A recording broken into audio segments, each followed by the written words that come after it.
राधे राधे मेरे प्यारे भाइयों, बहनों और माताओं। संस्कार की बातें चैनल में आप सबका स्वागत है। आज मैं आप सबको श्रावण मास महात्म्य की अध्याय 6 का श्रवण कराने जा रही हूँ। सावन के पवित्र महीने में ये कथा श्रवण करने मात्र से भगवान शिव की आप पर असीम कृपा बरसेगी। आइए सभी मिलकर बोलिए भगवान शिव की जय हो। हर हर महादेव। सोमवार व्रत की कथा। श्री सनत कुमार ने शंकर भगवान से कहा, हे देव, मैंने सब दुखों को देने वाला महात्म्य को सुना, अब श्रावण महीने के सोमवार व्रत की कथा सुनाइए। भगवान शंकर जी ने श्री सनत कुमार जी से कहा, हे सनत कुमार, रवि मेरी आँख है, उनका महात्म्य ही हर्ष का कारण है। क्या मैं पार्वती सहित इस सोम नामक महात्म्य का वर्णन कर पाऊंगा? जो कुछ भी मैं इस सोम महात्म्य के संबंध में आपसे कह सकूंगा कहूंगा।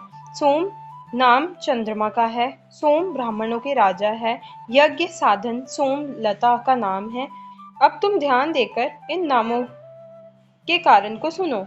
यह सोमवार मेरा स्वरूप है, इसलिए इसको सोम नाम से पुकारा जाता है। यह संपूर्ण राज्य को प्रदान करने वाला होने के कारण उत्तम है। व्रत करने वाले को उत्तम फल प्रदान करने के कारण ही श्रेष्ठ है। हे सनत कुमार, अब तुम इसकी व्रत विधि सुनो। मैं विस्तार पूर्वक तुम्हारे सन्मुख कहूंगा। 12 महीनों के सभी सोमवार व्रत करना उत्तम है। यदि कोई 12 महीनों के व्रत ना कर सके तो श्रावण मास के 4 या 5 सोमवार व्रत को करे। इस मास में केवल एक सोमवार का व्रत करने से 1 वर्ष के सभी व्रतों के फल का भागी हो जाता है।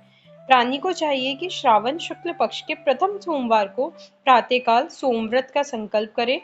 यदि श्रावण मास में 5 सोमवार हो तो 5 ही सोमवार के दिनों में प्रातः संकल्प करके शाम को भगवान शंकर जी के अर्चन करें।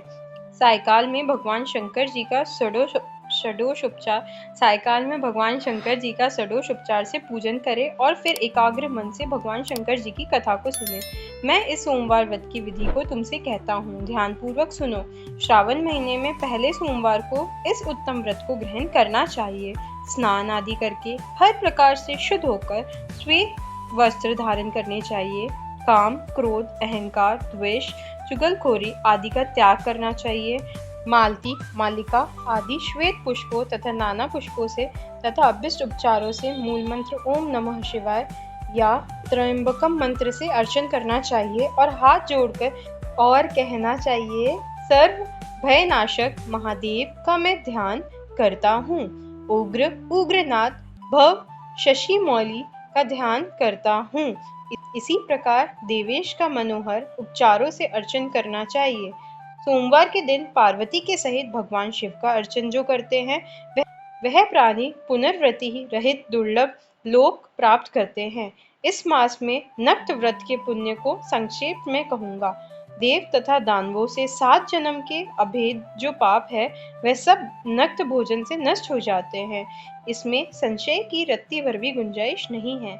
इस उत्तम व्रत को उपवास द्वारा करना चाहिए। इस व्रत के करने से पुत्र की इच्छा वाले को पुत्र की प्राप्ति तथा धन की इच्छा वाले को धन की प्राप्ति हो जाती है और वह इस लोक में सभी भोगों को भोगकर अंत में उत्तम विमान द्वारा रुद्र लोक को जाता है और वहां जाकर ही पूजनीय हो जाता है।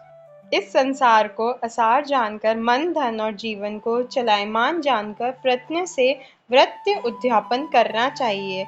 धन का लोभ या मोह त्याग कर अपनी शक्ति के अनुसार भगवान शिव और श्री पार्वती जी का वृषभ पर स्थित सोने की प्रतिमा बनानी चाहिए। सुंदर लिंगोभद्र मंडल बनाकर उस पर घट स्थापित करना चाहिए। घड़े के मुख पर तांबे अथवा कांसे का पात्र रखकर उसके ऊपर पार्वती सहित भगवान शंकर की प्रतिमा को रखना चाहिए। श्रुति, स्मृति तथा पौराणिक मंत्रों द्वारा भगवान श्री सदाशिव का अर्चन करना चाहिए। पुष्प का मंडल बनाकर उसके ऊपर एक रमणीय चंदोवा बांध देना चाहिए। रात को गीत तथा वादों द्वारा जागरण करना चाहिए।